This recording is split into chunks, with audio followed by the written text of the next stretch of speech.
Nous, les Européens, avons finalement aussi reçu tous ces réfugiés à cause des interventions de l'armée américaine au Moyen-Orient et tout le chaos en Irak que nous avons encore aujourd'hui en Syrie. Au final, en partie, c'est l'Amérique qui nous a mis dans cette situation et il faut aussi le reconnaître. Ce n'est pas possible que nous devions supporter cela. Pourquoi faire? Et s'ils nous laissent seuls avec les Russes, alors ça va vraiment devenir amusant. Nous nous surestimons. Nous n'y arriverons jamais politiquement car les Russes sont une superpuissance. Et l'Europe est un assemblage fragmenté de nations individuelles. Monsieur Vade, je suis ravi de vous revoir ici. Notre dernière conversation a fait beaucoup de vagues. À l'époque, Menda, vous disiez que la guerre en Allemagne était vraiment une option. Pour être honnête, à l'époque, cela me semblait irréaliste. Voulez-vous vraiment me faire croire que des chars russes arriveront bientôt à Berlin devant la porte de Brandebourg, ou était-ce juste une alerte d'un stratège militaire? Non, c'est justement le grand problème qui persiste toujours. Donc, si la guerre en Ukraine s'étend à une guerre européenne, alors l'Allemagne sera en plein dedans, car elle est la zone de déploiement de l'OTAN, le centre logistique de l'Alliance. C'est ici que passent tous les mouvements de troupes. Vers l'Est, bien sûr, et nous verrons la Bundeswehr en grande partie engagée à l'Est, ceux qui sont encore capables de combattre. Ce n'est pas très nombreux ni très significatif, mais ce sera ainsi. Et ensuite, c'est surtout la société civile ici qui sera massivement touchée. Donc on peut voir le scénario un peu comme, mais de façon beaucoup plus intense qu'en Ukraine, que l'arrière-pays en particulier serait impliqué dans ces combats en cas de besoin. J'espère que cela n'arrivera pas. Je ne fais pas partie de ceux qui disent que les Russes seront bientôt à la porte de Brandebourg. Cela fait déjà 3 ans et demi qu'ils essaient de conquérir le Donbass. Et c'est un petit pays, et ils ont besoin de beaucoup, beaucoup de temps pour ça. Donc si on extrapole, il leur faudrait 30 ans pour arriver à l'Atlantique. Donc je ne partage pas l'avis que les Russes que là sont aux portes, mais plutôt que dans le cas de l'Ukraine, il s'agit d'autre chose que d'une menace pour l'OTAN. Le mot du moment, monsieur Vade, dans la politique actuelle, semble être le mot capacité de guerre. Comme si nous devions préparer les gens à un marathon, comme s'il s'agissait d'un simple programme de remise en forme. Cette rhétorique est-elle aussi facile à prononcer parce que presque plus personne n'a vécu les horreurs de la guerre dans sa propre chair? Oui, je pense qu'il y a du vrai là-dedans. Cette année, cela fait 80 ans depuis la fin de la guerre, la Seconde Guerre mondiale, et la génération qui l'a vécue est presque disparue. Autre chose, ce n'est pas possible biographiquement, et la guerre a disparu de notre conscience. Et ce qui est dangereux, c'est que chez nous, il s'est installé l'idée que la guerre est toujours très loin. On le voit à la télévision, on est assis dans son fauteuil et on regarde ça. C'est toujours loin. La guerre, ce sentiment, la guerre en Ukraine, c'est aussi loin. Mais ce n'est pas vrai. La guerre en Ukraine, si elle devient européenne, là nous sommes pleinement concernés, c'est la différence. Et c'est pourquoi la guerre n'est pas une option pour l'Allemagne du point de vue allemand. Du point de vue américain, par exemple, ou même du point de vue britannique, c'est déjà quelque chose de tout à fait différent. Il faut aussi voir cela en tenant compte du sommet qui va avoir lieu entre Donald Trump et Vladimir Poutine en Alaska. J'espère personnellement que cela va lancer des négociations qui mèneront également à un cessez-le-feu et à une paix durable en Europe de l'Est. Mais Trump a aussi déclaré que si cela échouait, il poursuivrait la guerre, a-t-il dit hier en conférence de presse. Et c'est exactement le point. Du point de vue américain, une guerre en Europe est tout à fait une option. Donc, ils continueraient à gagner de l'argent avec les exportations d'armes. Ils continueraient à fournir des armes qui seraient payées par les Européens. C'est comme ça. Ils augmenteraient leur part à plus de 50% dans l'accord économique avec l'Ukraine en ce qui concerne les ressources naturelles. C'est uniquement avantageux, une option rationnelle. Trump ne veut pas cela. Il veut sortir les Russes de cette alliance étroite avec la Chine. C'est fondamentalement l'objectif de ces discussions qui vont avoir lieu maintenant, et on ne peut qu'espérer que cela fonctionne, car c'est aussi essentiel du point de vue européen. Donc, celui qui a vécu la guerre lui-même ne veut pas de guerre. Cela me paraît évident. Et vous venez de le décrire très bien. Je donne à tout cela peut-être encore 5 ans, peut-être 10 ans. Biographiquement, c'est la génération qui va mourir et qui sert actuellement d'avertissement. Cela signifie-t-il, monsieur Vade, que les années à venir seront inévitablement plus belliqueuses? C'est possible si nous continuons à agir comme nous l'avons fait ces 4 dernières années dans le conflit ukrainien, alors le risque de guerre est extrêmement élevé parce que nous avons des politiciens, des décideurs qui ont traité et traitent encore la question de la guerre de manière très très irresponsable et légère. Heureusement, la situation s'est un peu normalisée depuis l'arrivée d'un nouveau gouvernement aux États-Unis, mais je dois dire que cette façon de traiter la question de la guerre est tout simplement trop désinvolte pour moi. Il faut mettre en garde contre cela. Je ne suis pas pacifiste, mais je refuse que mon pays soit impliqué par des décisions politiques ou militaires, des dilettantes qui ne comprennent rien à la guerre, qui n'ont jamais tenu un fusil en main, qui n'ont jamais vu une caserne de l'intérieur, qu'ils nous entraînent dans une guerre contre la Russie, car c'est inacceptable du point de vue allemand. C'est tout simplement totalement déraisonnable, car nous n'avons rien à y gagner, mais seulement à tout perdre sur toute la ligne. C'est justement différent du point de vue américain. Ce n'est qu'un exemple. Nous devons faire attention à cela. Vous avez déjà mentionné à plusieurs reprises notre ami Donald Trump. Alors, ce que je trouve très intéressant chez Donald Trump, c'est qu'il parle directement avec les soi-disant ennemis. Il se rend en Corée du Nord, il rencontre maintenant Poutine en Alaska. Ce sont toutes des choses pour lesquelles, en Allemagne, nous aurions eu pendant des années des blocages mentaux ou nous aurions d'abord dû suivre toutes sortes de protocoles. Qu'est-ce qu'on peut attendre concrètement de la rencontre en Alaska ?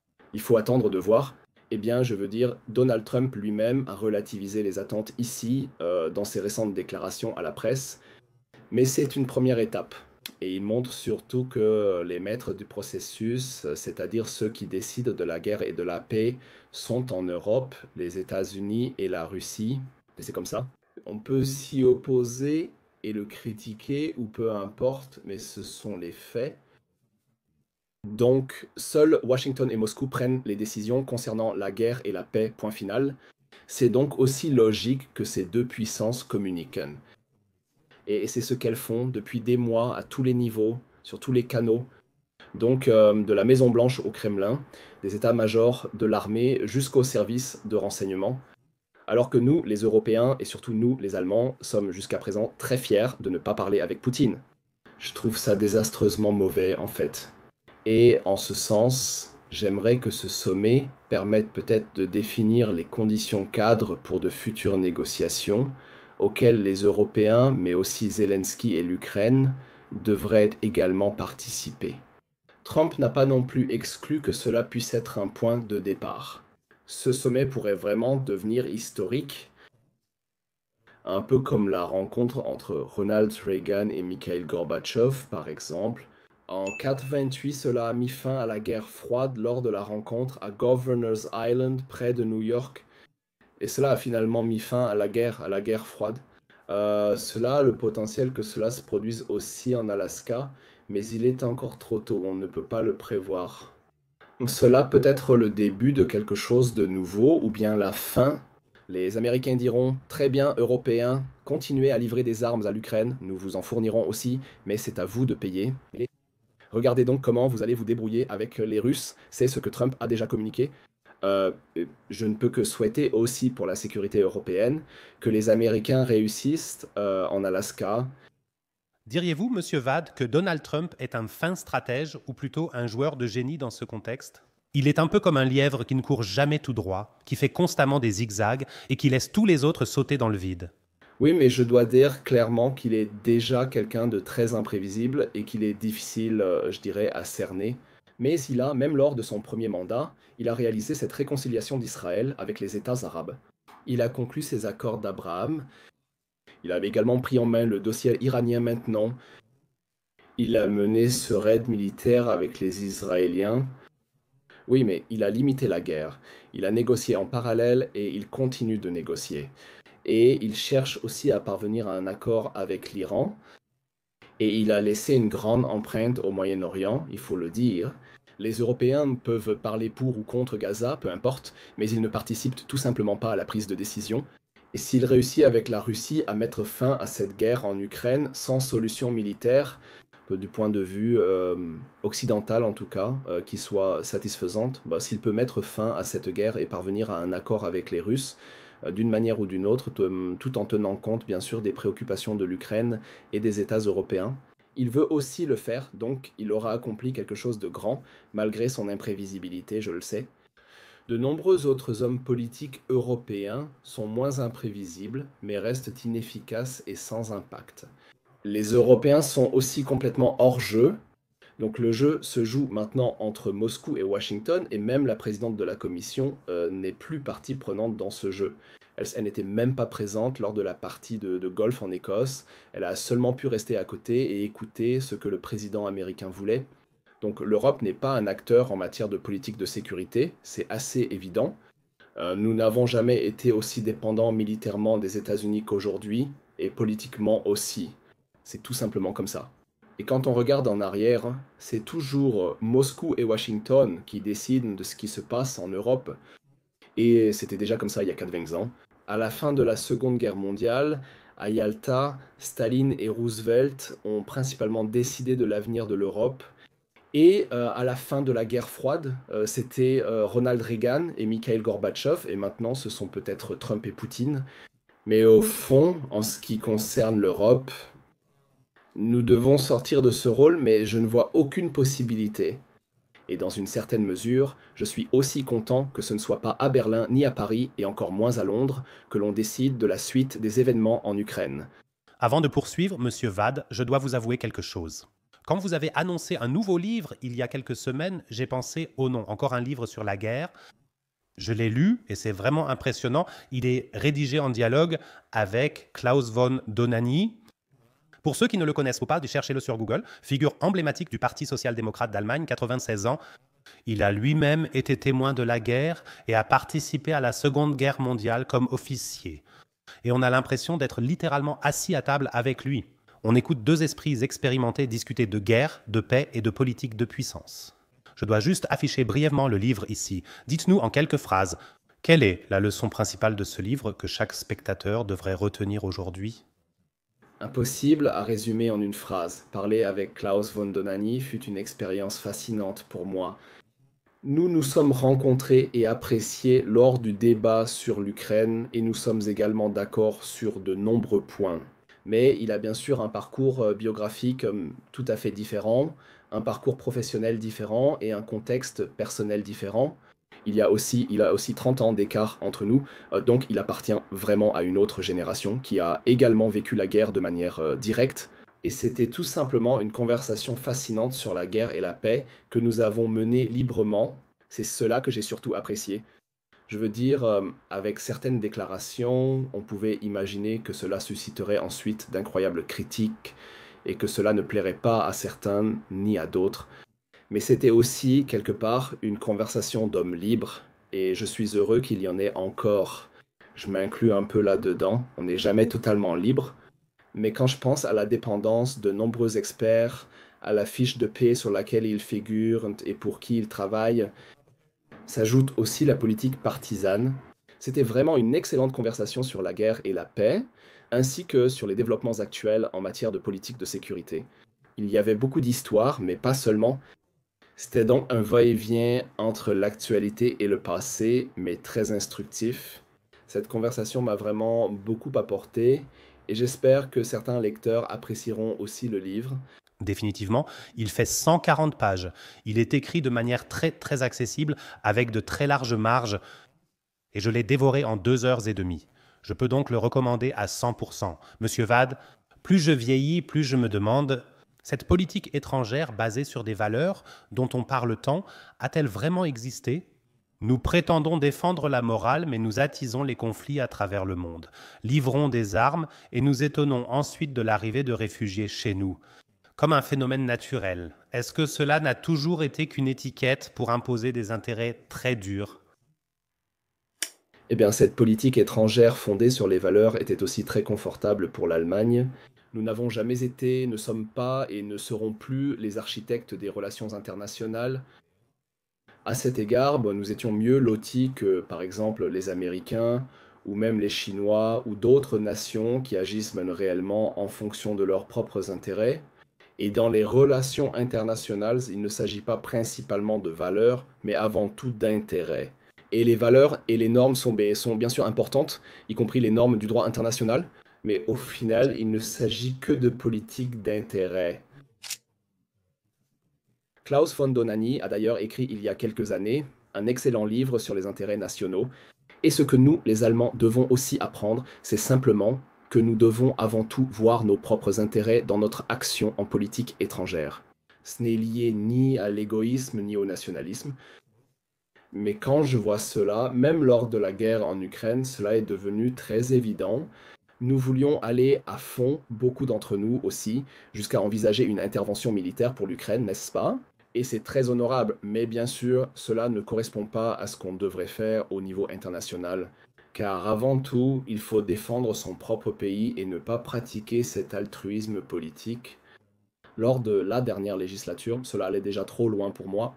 Donc, se donner à fond pour les autres et laisser notre propre pays sombrer, c'est absolument inacceptable. Nous devons vraiment veiller à notre propre sécurité et aussi à l'économie de notre pays. Nous allons bientôt franchir la barre des 3 millions de chômeurs, n'est-ce pas? Notre développement économique stagne et il faut dire qu'il est récessif. Donc elle régresse, elle recule. Et toutes ces choses, et puis bien sûr aussi ce grand danger de guerre, avec le phénomène de la guerre, avec lequel nous traitons si à la légère, ce n'est pas possible, ce n'est pas bon pour notre pays. Simple. Et j'ai aussi dit à un moment dans la conversation, il faut aussi voir comment nous pouvons maîtriser cette migration illégale en Europe. Car nous regardons tous vers l'Est, vers les Russes, et nous nous attendons à ce qu'ils attaquent bientôt l'OTAN, ce qui est fondamentalement une idée fixe. Mais tout le flanc sud-européen est ouvert à la migration illégale, et nous n'arrivons toujours pas à la maîtriser. Donc depuis plus de 10 ans, depuis 2015, nous ne sommes pas capables, en tant qu'Européens, de protéger les frontières extérieures de l'Europe. Je trouve aussi que c'est vraiment un constat d'échec, non? Ce sont précisément des chantiers sur lesquels nous, Européens, devons agir et construire ainsi une image fictive de la Russie comme ennemie, qu'ils vont bientôt lancer une grande attaque contre l'OTAN ici. C'est très éloigné de la réalité. Car si l'on regarde la comparaison des forces militaires, les Russes n'en sont pas capables. C'est aussi ce que disent les services de renseignement américains.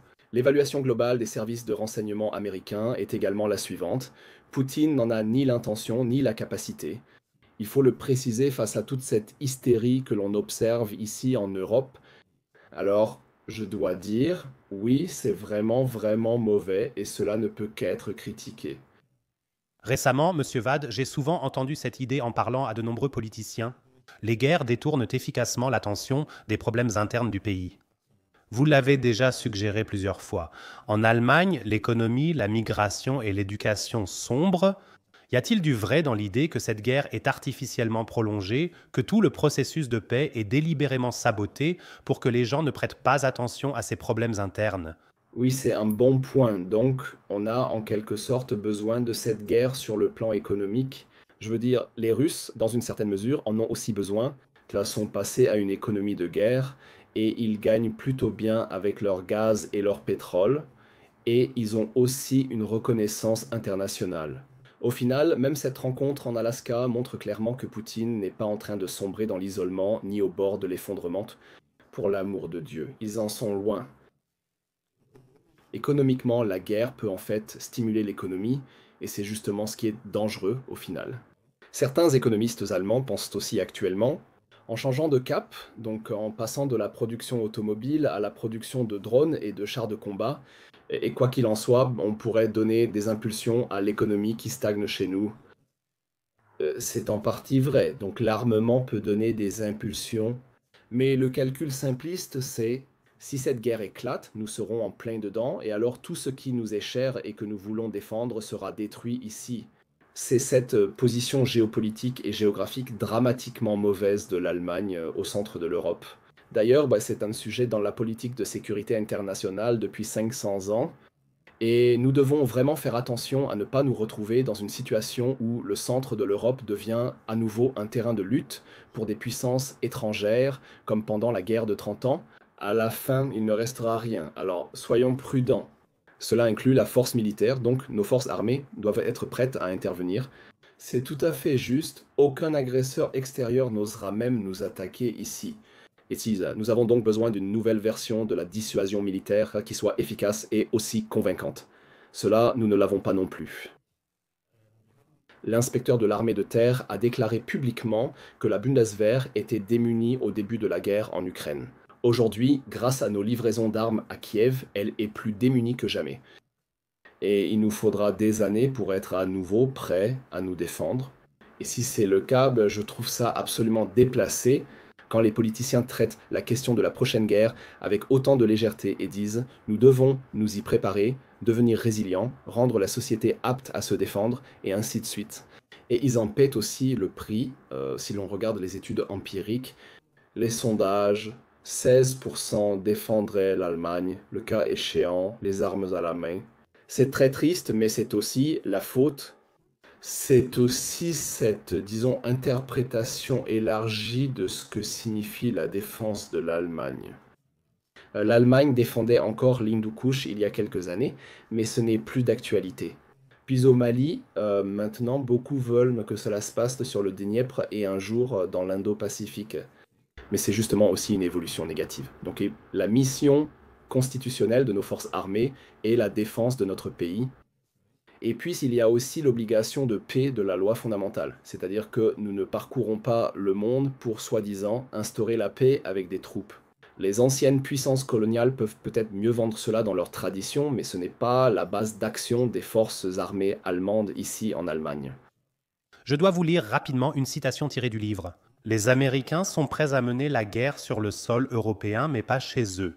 Les Américains sont habitués aux guerres par procuration, vu tous les conflits mondiaux. Si maintenant, Donald Trump, comme vous l'avez brièvement évoqué au début, dit « L'Europe, débrouillez-vous avec vos problèmes ». Ce scénario est-il réaliste et comment l'imaginer concrètement selon la réelle politique ? En d'autres termes, les Européens s'uniraient. Ils tentèrent de s'opposer à Poutine. S'en réjouiraient-ils, voyant une proie facile, ou atteindraient-ils ses propres limites ?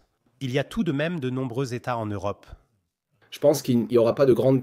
Donc, un scénario où les Russes nous attaqueraient aussi l'OTAN, l'Europe de l'OTAN. Je ne le vois pas, parce que le rapport de force ne le permet pas non plus.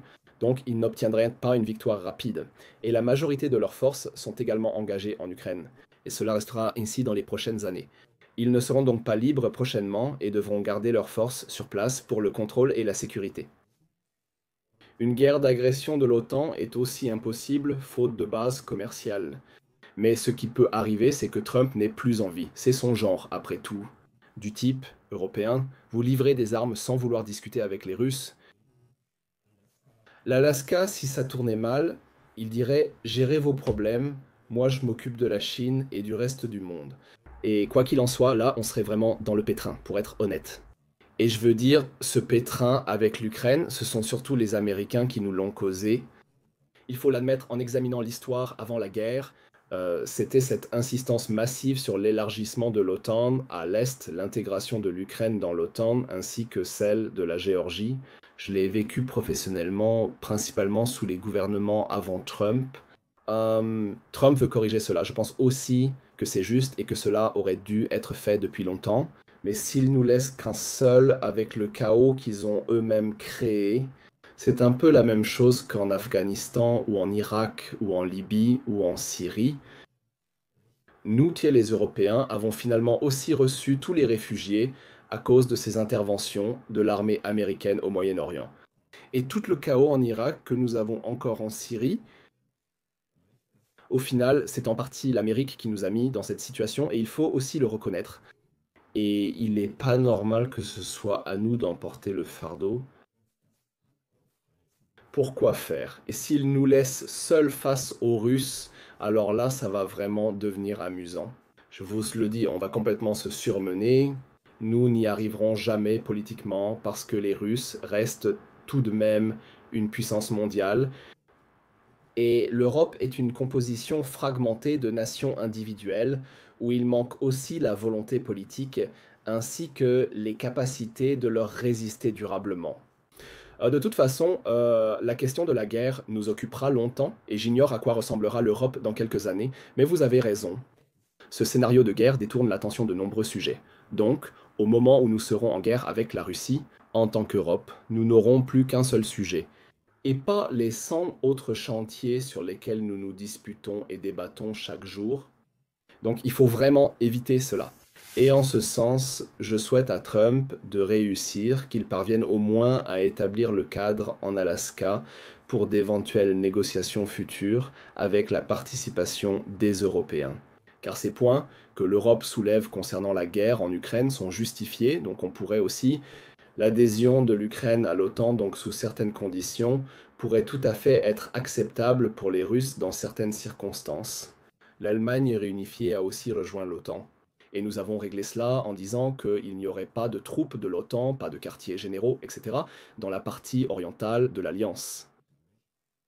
Après tout, nous avons aussi de l'expérience avec les territoires occupés. On peut dire que du point de vue du droit international, cela reste à l'Ukraine, mais à long terme, disons, cela sera réglé juridiquement à un moment ultérieur. Nous avons cette expérience avec de nombreux exemples au XXe siècle, dont l'exemple allemand. La frontière orientale de l'Allemagne n'a été fixée qu'avec le traité 2+4. Avant, nous disions que les territoires de l'Est étaient sous administration polonaise. Donc, il existe des dizaines d'exemples de la manière dont on peut encadrer cela politiquement, cette guerre, mais l'essentiel est d'abord de mettre réellement fin à cette guerre. C'est la priorité absolue afin que nous ne glissions pas dans une guerre européenne avec la Russie. Vous dites, Monsieur Vade, que la Russie a 15 à 20 ans d'avance sur nous dans certaines technologies militaires. Comment doit-on se représenter cela? Est-ce seulement quelques missiles pour un avantage concurrentiel ou une réelle démonstration de puissance en guerre? Parce qu'on possède une technologie qui permettrait vraiment de prendre l'avantage ou même de nous détruire? Je n'ai pas dit que les Russes avaient 10 à 20 ans d'avance sur nous sur le plan technologique, je n'ai pas dit cela. Je pense que l'Occident est toujours technologiquement supérieur, même à la Russie. Mais il ne faut pas sous-estimer les Russes dans leur capacité, surtout la capacité de la société russe à endurer la souffrance. Il ne faut pas la sous-estimer. Ce n'est pas seulement la guerre de Poutine en Ukraine, mais celle de la Russie. Quel que soit le successeur de Poutine, il adoptera une ligne encore plus dure, car pour eux, c'est inacceptable qu'on laisse finalement l'Ukraine sortir de la sphère d'influence russe pour la faire passer dans le camp occidental. Aucun président russe, la Russie n'acceptera jamais cela. Je voudrais d'ailleurs ajouter quelque chose à propos d'une guerre contre la Russie. Nous nous tirons une balle dans le pied, car faire la guerre à la plus grande puissance nucléaire du monde, sans être nous-mêmes une puissance nucléaire, ou même avec les quelques ogives britanniques et françaises, ne nous mènera pas loin. Si nous vainquions militairement la Russie, nous aurions alors le problème de plus de 120 sujets de droit international dans la Fédération de Russie, tous revendiquant leur autonomie et célébrant leur indépendance. Donc ce serait le chaos total. C'est aussi pour cette raison qu'il vaut mieux mettre fin le plus rapidement possible à cette guerre en Ukraine, à cette guerre insensée qui n'aurait jamais dû avoir lieu si les choses avaient été faites correctement. Si un homme politique important nous regarde maintenant, quelles 3 actions concrètes conseilleriez-vous à cette personne pour rendre le monde plus pacifique?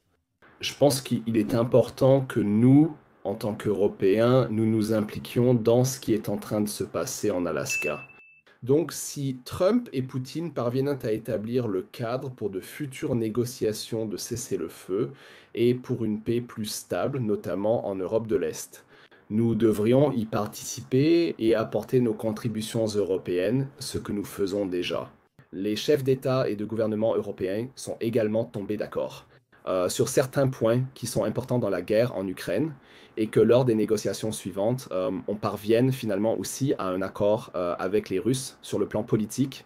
C'est aussi possible car de nombreux problèmes majeurs, comme les territoires occupés en Ukraine, peuvent ainsi être résolus en disant oui, pour l'instant, administration russe à long terme, juridiquement, la question reste ouverte, ainsi que celle de la neutralité. Oui, on peut envisager une adhésion à l'OTAN, mais alors par exemple, comme dans le traité 2+4 avec l'Allemagne, dire qu'il n'y aura pas de troupes de l'OTAN rend cela de nouveau acceptable pour la Russie. Proposons simplement ces idées créatives, mettons-les plus en avant et transmettons-les, car cela compte aussi pour la sécurité européenne. Je pense que c'est important. Donc pas contre l'Amérique, mais avec les Américains, parce que l'Europe se surestimerait aussi face à l'Amérique, sans évoquer les rapports de force économique, politique ou militaire. La brillante Annalena Baerbock n'est plus en fonction. Que pensez-vous de son successeur, Wadephul? S'est-il déjà montré à la hauteur jusqu'à présent? Ou diriez-vous qu'il commet les mêmes maladresses? Des maladresses en politique étrangère, y compris du chancelier fédéral, ont été nombreuses, notamment sur l'exportation d'armes vers Israël. Oui, bon, je veux dire, il faut attendre de voir. Il y a tout juste 100 jours que ce gouvernement est en place. Le gouvernement commence à s'échauffer, certains sont déjà en surchauffe, mais il suffit d'observer. Il est important que nous ayons un gouvernement fonctionnel, surtout en cette période, et qu'il agisse de manière raisonnable, pas avec des décisions précipitées, mais de façon réfléchie. Et alors, c'est aussi bon pour notre pays. Monsieur Vade, je pourrais vous écouter des heures. Merci d'avoir pris le temps et de ne pas avoir été un donneur de leçons ces dernières années. Donc, quelqu'un qui ne saute pas sur le premier récit, venu juste parce que ça apporte des applaudissements ou flatte son ego, mais un homme bien qui montre de la tenue, fait preuve de courage et assume ce qu'il dit. Et c'est exactement ce dont nous avons besoin aujourd'hui plus que jamais, des personnes qui restent fermes, même sans applaudissements. Et c'est pour cela que j'apprécie tant nos conversations.